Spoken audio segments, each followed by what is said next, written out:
இயக்குனர் விஷ்ணுவர்தன் அவர்களது இயக்கத்தில் 2005 வெளியான அருந்துமறியாமல் படம் மூலமாக திரையுலகுக்கு எழுத்தாளராக அறிமுகமானவர் தான் நீலன் கே சேகர் அவர்கள். இந்த படத்துக்கு திரைக்கதை வசனம் எழுதுனதோட மட்டுமல்லாமல் அசோசியேட் டைரக்டராகவும் ஒர்க் பண்ணியிருப்பார். இதுக்கு முன்னாடியே இயக்குனர் கே பாக்கியராஜ் அவர்கள்கிட்டையும் அசோசியேட்டாக ஒர்க் பண்ணியிருப்பார். அதுக்கு உறுதுணையாக அமைஞ்சது அவருடைய ஆரம்ப காலகட்டத்தில் அவர் இயக்குன பார்வை அப்படின்ற ஷார்ட் ஃபிலிம் தான். அருந்துமறியாமல் படத்துக்கு அப்புறமா விஷ்ணுவர்தன் அவர்களுடைய பட்டியல் படத்துலையும் அசோசியேட்டாக ஒர்க் பண்ணியிருப்பார்.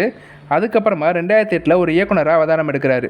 அந்த வருடத்தில் இவருடைய எழுத்து இயக்கத்தில் உருவான படம் தான் அலிபாபா. இதுக்கப்புறமா ஒளிப்பதிவாளர் ஜீவா சங்கர் இயக்குனராக அறிமுகமான நான் திரைப்படத்துக்கு வசனம் எழுதியிருப்பார். 2019 இயக்குனர் தியாகராஜா குமாரராஜா இயக்கத்தில் வெளியான சூப்பர் டீலக்ஸ் படத்தில் ஒரு செக்மெண்ட்டுக்கு திரைக்கதை எழுதியிருப்பார். இது இவருடைய கேரியரில் ஒரு குறிப்பிடத்தகுந்த படைப்பு அப்படின்னே சொல்லலாம்.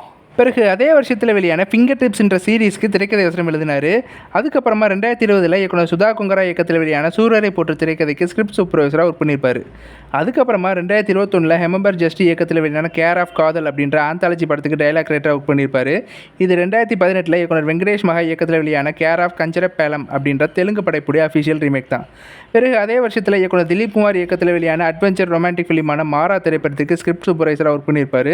இது 2015 வெளியான சார்லி அப்படின்ற மலையாள படத்துடைய அஃபிஷியல் ரீமேக். இந்த படத்துடைய இயக்குனர் மார்டின் பிரகாட் அவர்கள்.